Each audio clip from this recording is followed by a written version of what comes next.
Here is the last version of my Honda CB1000R 2021 Black Edition. Those are the last changes so far I've been doing on my bike.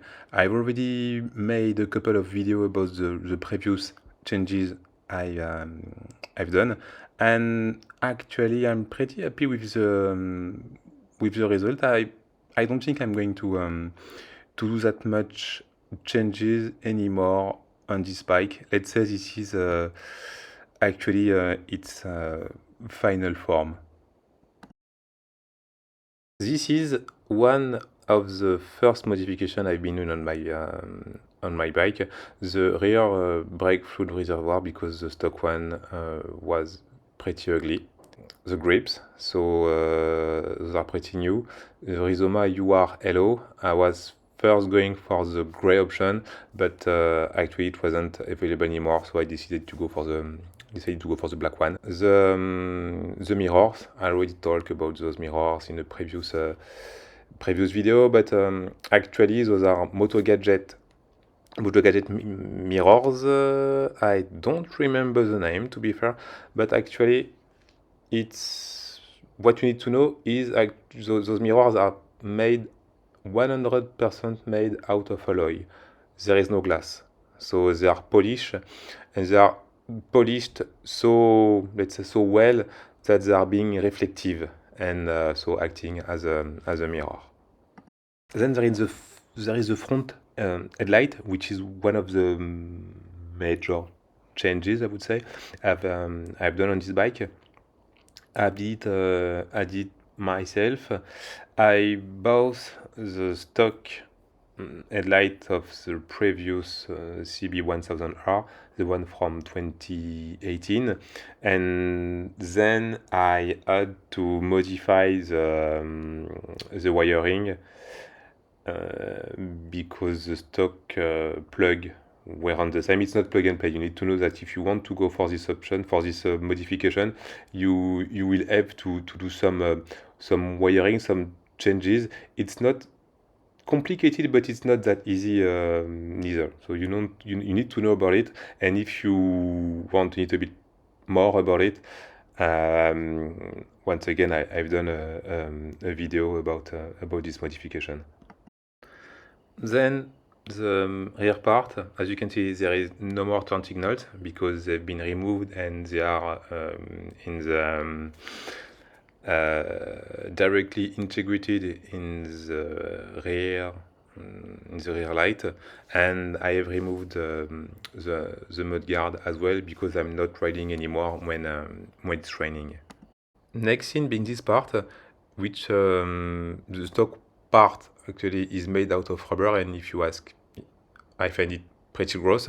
So I asked my my saddler, who was already responsible for the seat, to do something, to put something around this rubber part, and with the logo as well. And I'm pretty happy with the result.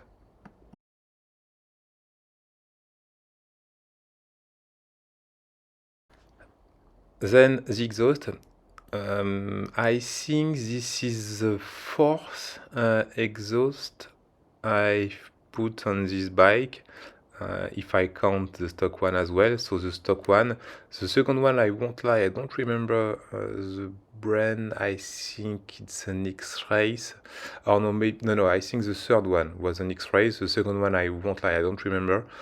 So there was the second one, the third one being an X-Race, and the fourth one, so being this one, Pro Race, and I'm pretty happy with it because, as you can see, it's not big. It's quite small, and it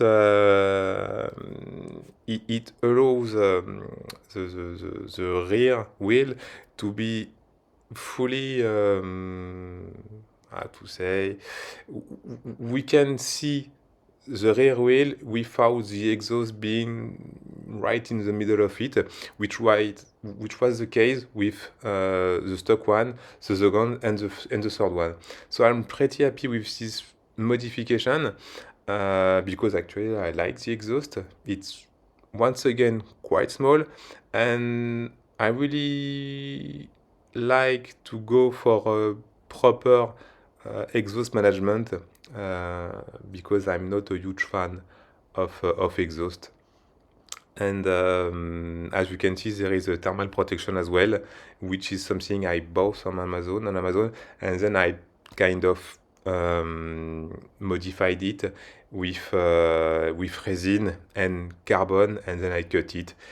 It was a whole process, pretty long and not that interesting process, but I'm quite happy with the result. The only thing I'm not really happy with is actually the aspect. It's shiny.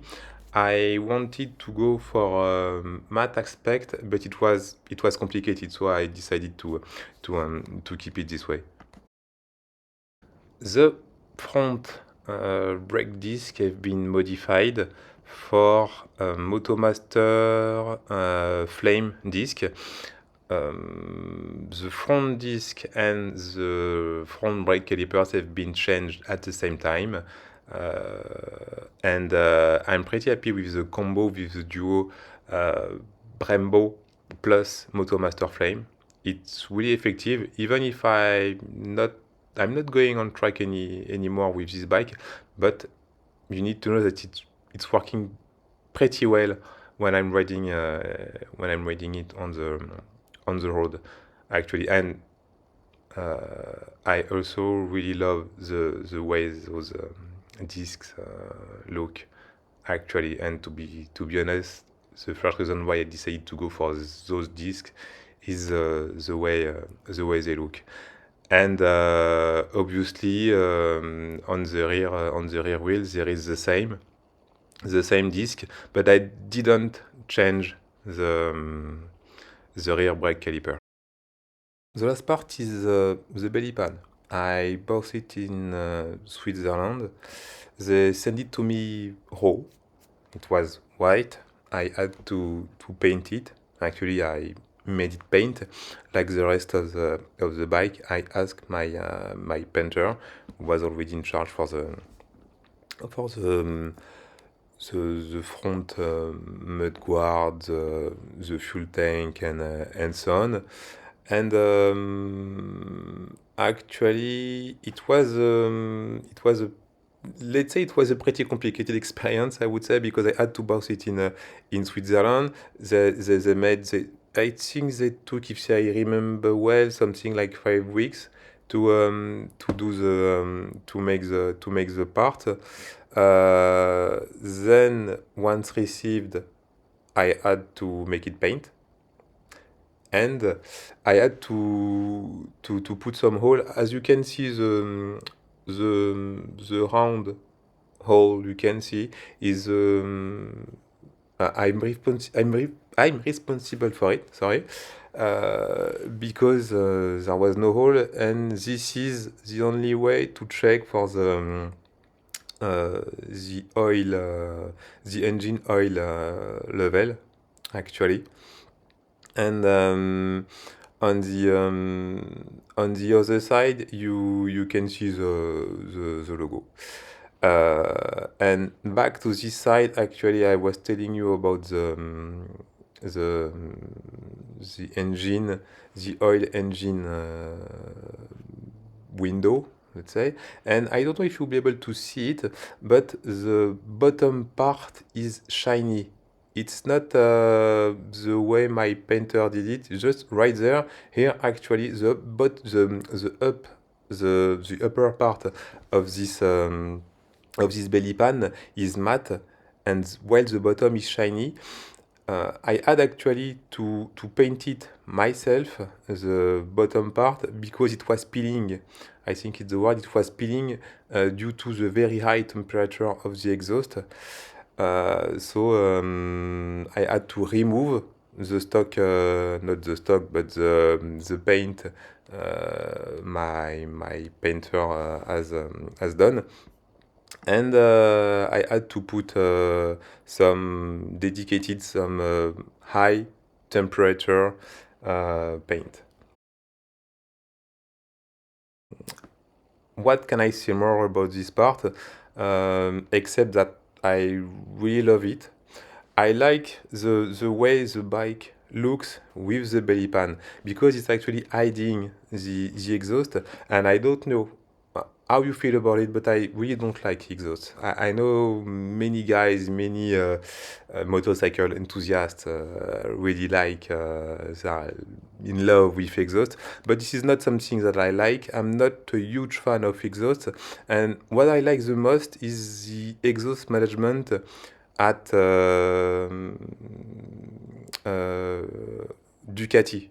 Ducati, for instance, I really like the way they deal with exhaust because they will, most of the time, they will hide it. And they will hide it and they will do it let's say I really like the way they do it. If I remember well, they did it on the Panigale, the last ones, and the Street Fighter V4 and V2, once again, the last ones. So, well, this is pretty much it. Feel free to tell me what you think about this bike, what you like, what you dislike, if there are a few things you would have done differently. If you think there are a little more things you would have done, or some other you wouldn't have done, actually, tell me. Tell me your feeling. Tell me what you think about this bike. You need to know that coming next, there is my a video of my CBR 600 RR 2024, which I was telling you about a few minutes ago. Actually, I'm not going to tell you too much about this bike because this video is dedicated to my CB1000R. But you just need to know that it's the real, I would say, CBR 600 RR, not what some American guy called the American edition or something like that. I don't want to be rude, but there is no such thing as the CBR 600 RR American edition. There is just one, and the other one that you guys are getting, unfortunately, it's a pretty old bike, which they are selling you and that you keep buying, but this is none of my business. This is pretty much it. See you and have a nice day.